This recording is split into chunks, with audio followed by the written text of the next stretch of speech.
A paz do Senhor a todos. Boa tarde. Voltaremos com os nossos estudos e hoje falaremos sobre a Trindade, um assunto de extrema importância para os nossos dias. E eu quero começar falando da Trindade, da sua etimologia. No dicionário português, esta palavra trindade significa conjunto de três entidades, seres, objetos de igual natureza. Nós temos também como significado dogma cristão que proclama a união de três pessoas distintas, Pai, Filho e Espírito Santo, formando um só Deus, o mistério da Santíssima Trindade. E a Trindade, ela não aparece na Bíblia Sagrada. Ela não está escrito a palavra Trindade na Bíblia. A Trindade começou a ser ensinada a partir dos concílios que tivemos. O primeiro concílio, que aconteceu por volta de 325 depois de Cristo, o Concílio de Nicéia, a qual foi ordenado e feito este concílio para debater, porque havia um homem chamado Ário que trouxe uma ideologia onde Jesus havia sido criado, mas que era da mesma essência do Pai. Então este concílio ele foi para combater o arianismo, a qual Ário defendia, essa ideologia de que Jesus havia sido criado e que era da mesma substância do Pai. Houve também um segundo concílio por volta de 431 depois de Cristo, em Éfeso, aonde buscou defender a união hipostática. O que é a união hipostática? As duas naturezas de Cristo, a divina e a humana. E também para defender que Maria é a mãe de Deus, enquanto Verbo encarnado. Lembremos que só o Pai é gerador do Verbo. Então ficou claro no Concílio de Éfeso que Jesus havia duas naturezas, a divina e a humana, e que Maria era mãe de Jesus e que Jesus era Deus, que Jesus era o Verbo encarnado e que o Pai, Deus, é o gerador do Verbo. Houve um outro concílio de Calcedônia, 451 depois de Cristo, que reiterou e afirmou novamente as duas naturezas de Cristo, sem confusão, nem divisão, nem separação, que se unem em uma única pessoa, Jesus, sem que nenhuma das suas sofra em detrimento da outra, ficando salvaguardadas as propriedades das duas naturezas de Cristo. E conclui-se que Jesus Cristo, ao ser verdadeiramente solidário ao homem, não significa, pois, sê-lo no pecado, mas na graça. E o último concílio de Nicéia II, Nicéia II, 787 depois de Cristo, aonde ficou decretado que a Trindade, Deus, Jesus, o Filho e o Espírito Santo, três pessoas. E a partir daí, o cristianismo se desenvolveu com base nesses concílios que foram, feitos pela Igreja Romana, Apostólica Romana, e também ali por Constantino, o último concílio, aonde colocou então Deus, Jesus e o Espírito Santo. Fazendo essas colocações, vamos para a Bíblia Sagrada. O primeiro texto que é usado para falar da Trindade no Antigo Testamento, lá em Gênesis, no capítulo de número 2. Vamos ver aqui.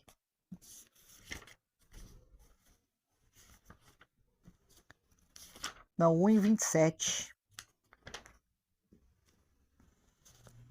Que diz assim, 1:26. E disse Deus, façamos o homem à nossa imagem, segundo a nossa semelhança, e que domine sobre o peixe do mar, sobre a ave dos céus, sobre o quadrúpede, em toda a terra, em todo réptil que se arrasta sobre a terra. E criou Deus o homem à sua imagem. A imagem de Deus o criou. Macho e fêmea criou-os. Então, quando se fala da Trindade, em Gênesis 1:26, como que está a palavra fazer, está façamos, aonde dá a entender que há mais de uma pessoa ali, mas nós devemos entender o que quer dizer esta palavra façamos. Algo que antigamente era costume entre os reis e grandes personalidades empregar um plural majestático ao falar de si mesmos. Porém, comenta que Deus se aconselhou com os anjos sobre a conveniência de criar o homem ou não. Há esse comentário de que Deus se comunicou com os anjos. E também se utilizou também do comentário que antigamente os reis e poderosos, quando iam falar de si, eles usavam um grau majestático, porque a própria palavra Elohim, que é Deus, traduzido como Deus, está no plural. Mas o termo Elohim pode significar tanto Deus como falsos deuses, como juiz e tantos outros significados. E somente com base nesta palavra de façamos, que dá a entender que há mais de uma pessoa, não quer dizer que seja uma trindade ali. E devemos entender o contexto do capítulo 1. Porque no versículo 6 diz, e disse Deus, haja expansão no meio das águas e que se separe entre águas e águas. Fez Deus a expansão, separou entre as águas, debaixo da expansão entre as águas, de cima da expansão, e foi assim. Chamou Deus a expansão céus, foi a tarde, foi a manhã, o segundo dia. Agora vamos ali para o versículo 20. E disse Deus, produzam, Deus está dizendo para as águas, e disse Deus, produzam as águas réptil de alma viva, e aves que voem sobre a terra, sobre a face da expansão dos céus. E criou Deus os grandes peixes, toda a alma viva que se arrasta, que as águas produziam segundo as suas espécies, e toda ave segundo a sua espécie, e viu Deus que era bom. Agora, versículo 24. E disse Deus, produza a terra, alma viva. Deus está dizendo para a terra, ó, terra, produza alma viva, segundo a sua espécie, quadrúpede, réptil, animal da terra, segundo a sua espécie, foi assim. E fez Deus o animal da terra, segundo a sua espécie, o quadrúpede, segundo a sua espécie, e todo réptil da terra, segundo a sua espécie, e viu Deus que era bom. E aí vem o versículo 26, e disse Deus, Façamos o homem à nossa imagem e segundo a nossa semelhança, e que domine sobre o peixe do mar, sobre as aves do céu e sobre o quadrúpede em toda a terra. Nos versículos anteriores, nós podemos ver Deus conversando com a sua criação. E com base nisso, podemos entender também que possa Deus estar falando com a sua criação quando vai fazer o homem. E o que significa a nossa imagem? Há um comentário por Maimônides, na sua obra do Guia dos Perplexos, que distingue dois conceitos: Tselem, forma, e Demut, semelhança. Toar, aspecto, e Tavinit, configuração. Toar e Tavinit significam a figura material, enquanto Tselem e Demut a forma espiritual. A Torá, ao indicar Tselem e Demut, define o aspecto, o espírito, e nos confronta com um dos princípios básicos do judaísmo. Não se pode levar a Deus por intermédio da matéria, Toar e Tavinit, mas sim por meio do espírito, Tselem e Demut. Somente assim o homem pode se aproximar de Deus. O homem não pode se aproximar de Deus pela matéria, mas sim pelo espírito. E quando se fala da sua imagem, com a imagem criada por Deus para formar o homem, o que não significa a imagem própria de Deus, pois Deus não tem forma alguma, como está explicado no terceiro dos 13 princípios da fé de Maimônides, em lo demut haguf vei noguf. Ele não tem nenhuma forma, é incorpóreo. Deus, ele não tem uma imagem. Então, qual imagem que Deus está se referindo? Assim como Deus disse para a terra produzir alma viva segundo a sua espécie. Nós sabemos que Deus, ele criou o homem, ele formou o homem do pó da terra. Assim, então, primeiro Deus criou a terra, produziu alma viva, para Deus usar da terra para criar o homem. A nossa imagem veio da terra, porque o nosso corpo é formado praticamente de água. E no versículo 27, criou Deus o homem à sua imagem. A imagem Deus o criou, macho e fêmea criou. Quando se refere à imagem de Deus o criou, o homem foi criado como uma semelhança espiritual de Deus. A semelhança espiritual é a semelhança de Deus. E Narmanides, ele interpreta essas palavras como imortalidade do homem. Outros vão opinar que essa sentença se refere ao fato de que só o homem possui autoconsciência, isto é, ele sabe que vive e que deve morrer. Geralmente aceita a interpretação de Rashi, que entende nessa expressão o privilégio do raciocínio, a capacidade de observar a realidade e deduzir conclusões racionais. E o filósofo Saadia Gaon sugere que a imagem de Deus se refere ao domínio do homem sobre a terra, assemelhando-se ao seu Criador. Os atributos de inteligência e de domínio expressam a mesma qualidade, ou seja, a capacidade criativa do homem. Então, quando se fala a imagem de Deus o criou, talvez se refira a isso, que Deus, deu ao homem a capacidade de criar, porque o homem também cria coisas. Só que a diferença entre que o homem cria a partir de coisas, de matéria, de moléculas, e assim vai. Deus, ele cria a partir do nada. Deus deu ao homem autoridade para governar a terra.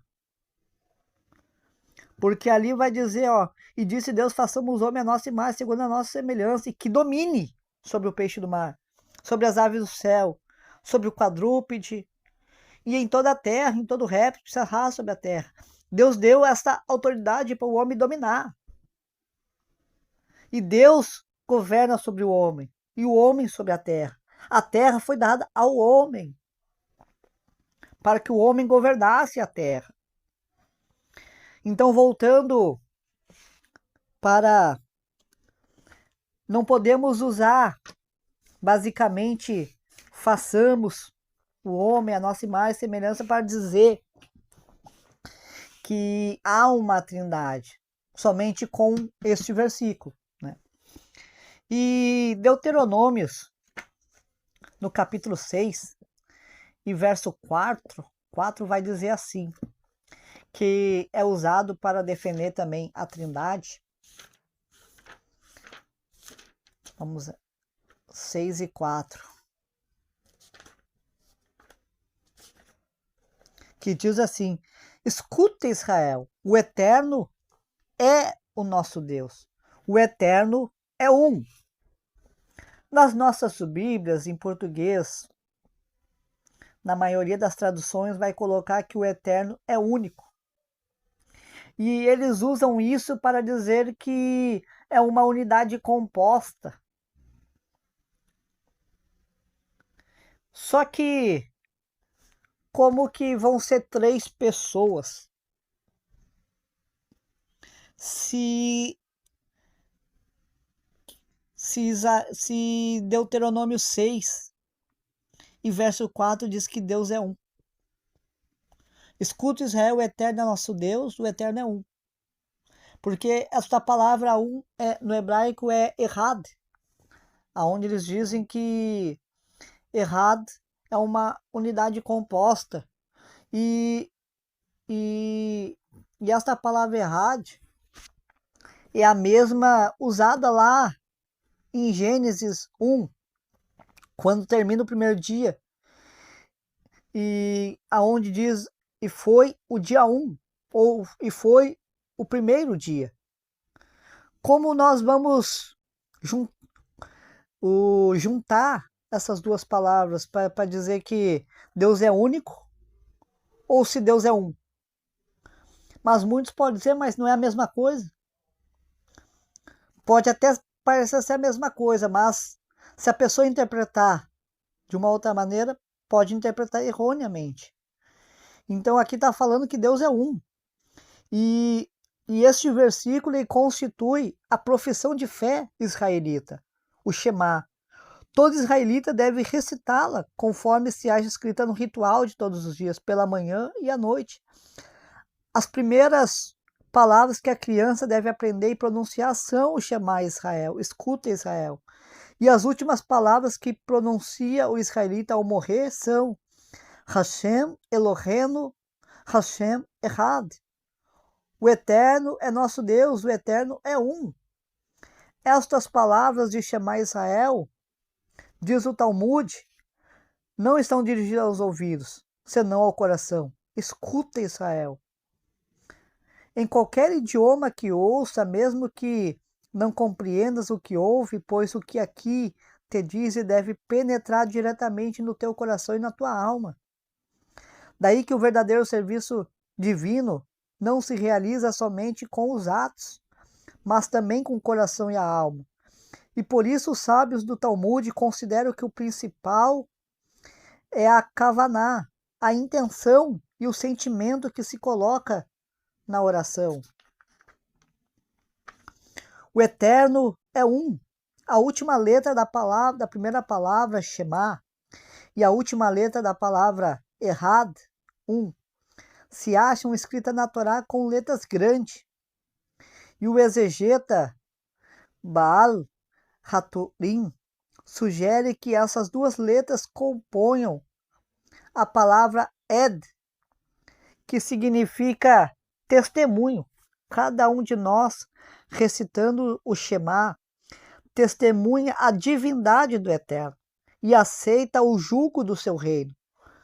Ol Malhut Shammai, que é o acróstico invertido da palavra Shema, na ordem correta, Seu Maron, Enehem, erguei para o alto os vossos olhos, O significado desse versículo é este: o eterno que é agora, o nosso Deus, será o Deus único para todo mundo. Então, aqui não se refere a uma unidade composta, mas sim que Deus é um. E quando Jesus ele veio, Jesus ele era judeu. Jesus ele cumpria com os rituais da Torá.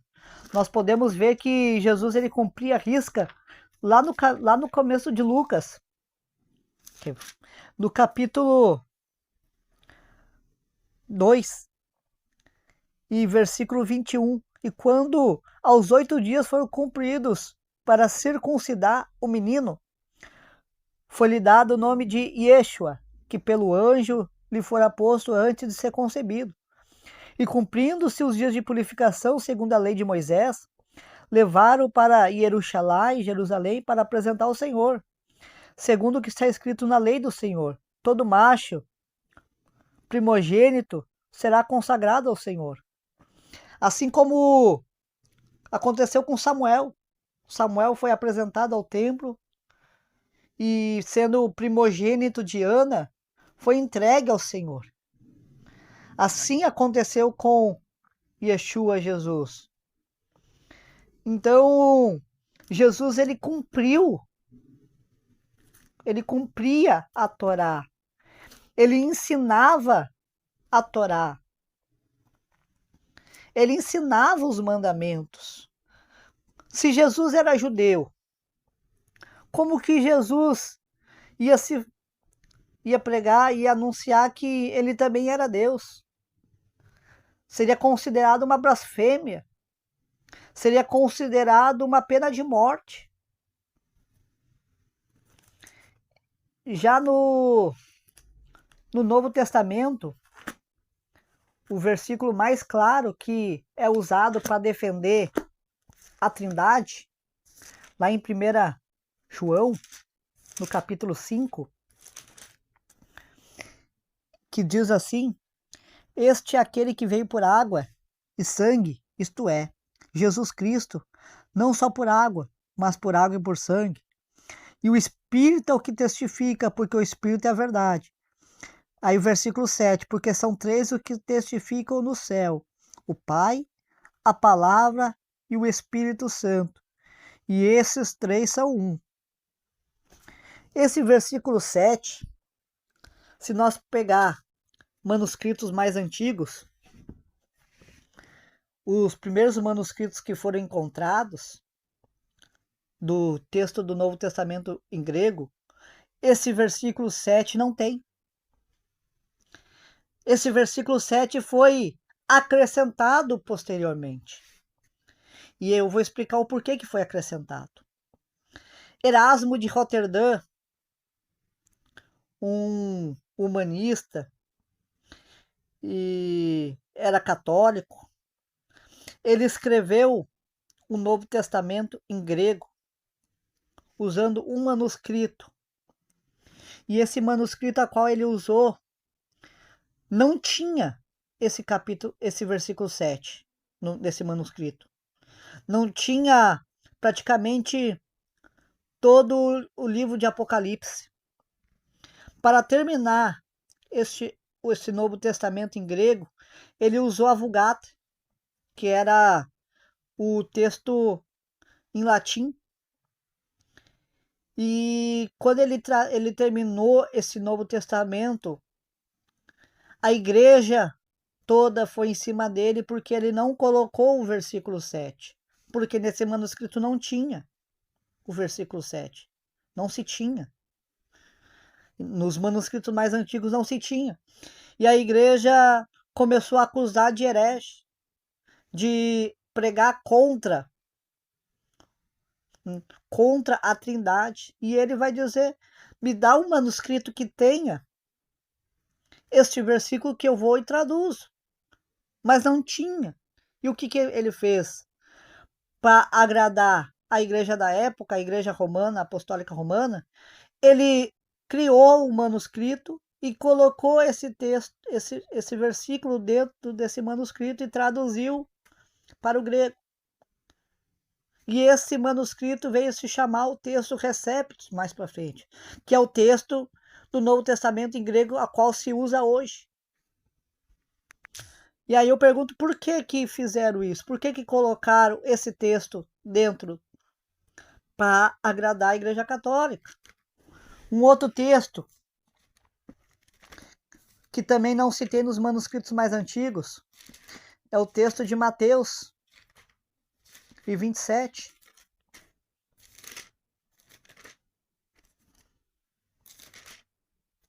Vamos ver, cara. 28, perdão. E 19. Portanto, ide, ensinai todas as nações, batizando em nome do Pai, do Filho e do Espírito Santo. Esse versículo também não tem nos manuscritos mais antigos. Então, como defender a Trindade se no Novo Testamento os versículos mais antigos, os textos que é o ponto vital da Trindade, não tem?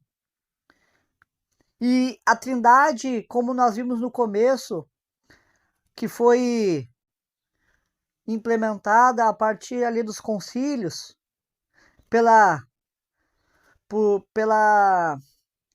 pelos pais, considerados pais da igreja, não tinha nenhum judeu ali para dar uma palavra para dizer, não, é assim, assim, assim, não. Eles repudiavam os judeus.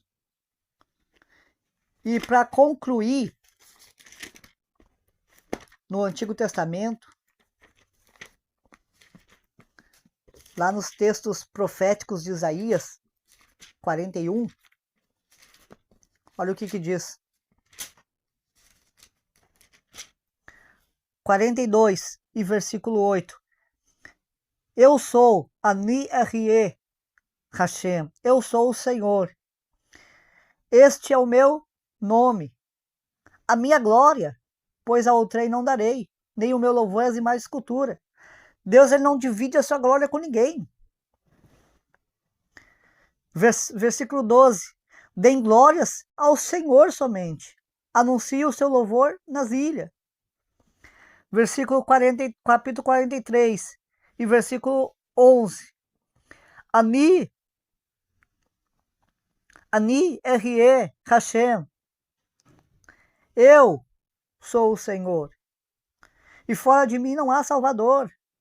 Versículo 12. Eu anunciei e eu salvei, e eu fiz ouvir.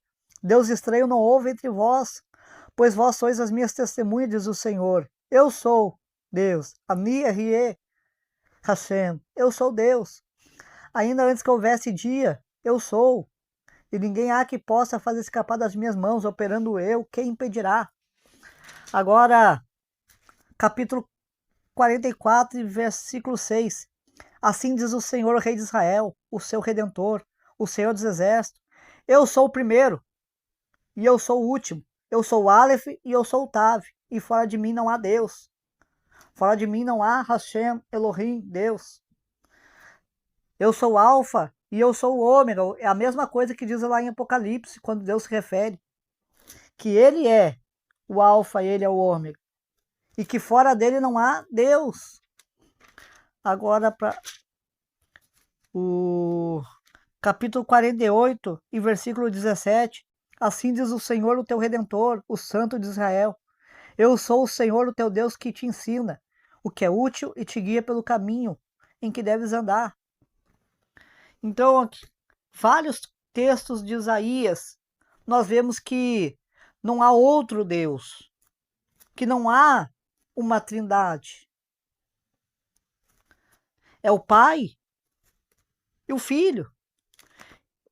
E nós podemos ver que o Filho, ele foi criado. Nós podemos conferir em Salmos. Salmos 22. Aqui, ó. Deus meu, por que me... Deixa eu ver se é esse aqui. Não, não é o Salmos 22.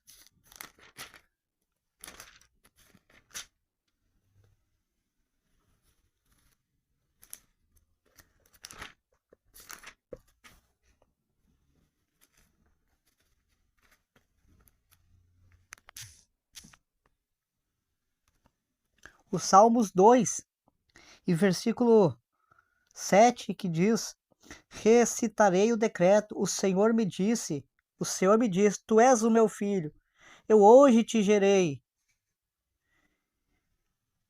Pede-me e eu te darei as nações por herança e os confins da terra por possessão. Aqui é um Salmos que se refere ao Messias e fala que o filho, eu hoje te gerei. Gerei quer dizer que foi criado. Aí diz no versículo 6 antes: eu, porém, ungi o meu rei sobre o meu santo, o monte de Sião. Fala que Deus ungiu o meu rei. Quem é o rei? Jesus. E aí diz o decreto: o Senhor me diz, tu és o meu filho, eu hoje te gerei. Nós podemos ver no batismo de Jesus, capítulo de Mateus, que diz, e sendo, versículo 17, eis que uma voz do céu dizia: esse é meu filho amado, em que me comprazo, que fala que Jesus foi gerado. Então, Jesus é o filho, não é? O Espírito Santo, ele não é uma pessoa, porque quando fala o Rua HaKodesh, que é o Espírito do Santo, o Espírito de Deus, o Espírito é de Deus, e o próprio Deus, através do profeta, lá em Joel, que vai dizer a promessa do Espírito, e há de ser que depois derramarei o meu Espírito. Deus está dizendo, ó, e há de que ser depois derramarei o meu Espírito sobre toda a carne. Os vossos filhos, as vossas filhas profetizarão, os vossos velhos terão sonhos, os vossos jovens terão visões. Deus está dizendo que derramaria do seu Espírito. Não é uma pessoa a par de Deus. O Espírito é de Deus. Então finalizamos que, para nós finalizar, que a Trindade, como se é ensinada, está equivocada. Não é 3 pessoas. Deus é um. Deus, ele enviou seu Filho. Jesus é a ferramenta usada por Deus para salvar o seu povo. Jesus, ele é o Cordeiro que foi morto. Jesus, ele é o filho de Davi, da descendência de Davi. Fique com esse estudo, que possa abençoar a cada um. Deus os abençoe.